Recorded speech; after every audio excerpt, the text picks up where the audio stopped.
In recent days, a huge story has erupted around Mbappé and Real Madrid. Let's understand the sequence of events and who is to blame. It started with Mbappe's injury at the beginning of March, with Real Madrid's report on March 2nd about the injury.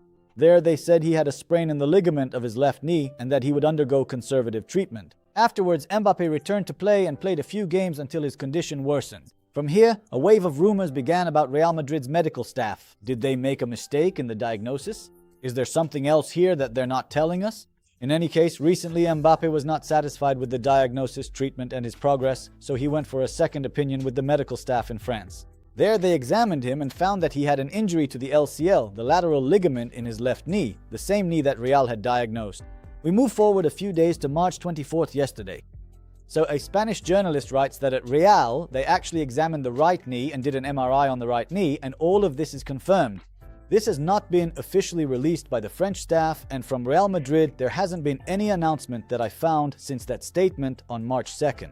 I saw that there is no report saying that Real Madrid only examined the right knee, but rather that they first checked the right knee, and nothing is mentioned about the MRI. So honestly, I think this is an overblown story about pretty much nothing. And to explain to you why I think this whole story is far-fetched, I'll explain to you how an examination works. A patient arrives, sits down, and immediately we start with questioning. And then once I have a general idea of what I want to check, we begin with observation and a physical examination. For example, if during my questioning I suspect that the patient has torn their cruciate ligament, I will touch them and perform an anterior drawer test, a test that checks the stability of the knee in the anterior plane. I start the test with the healthy leg, observe its movement, and then compare it to the injured leg. This is done to compare the stability between both legs, because sometimes we have joint flexibility and hypermobility in both knees, so it is very logical and common to examine both knees. Regarding the MRI, I'm not so sure. If they did an MRI on both knees, that's great, but if they only did an MRI on the right knee, honestly, that's more Mbappe's fault than anyone else's.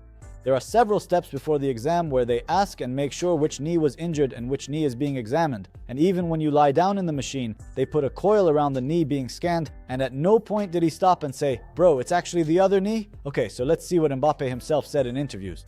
I read this in French, which I understood means incorrect things were said about my knee, and this, which I understood, means I found the correct diagnosis in Paris, meaning there was some kind of diagnostic gap between what they told him at Real Madrid and what they told him in France. That doesn't mean they examined the wrong knee or did an MRI on the wrong knee, so why did all this happen?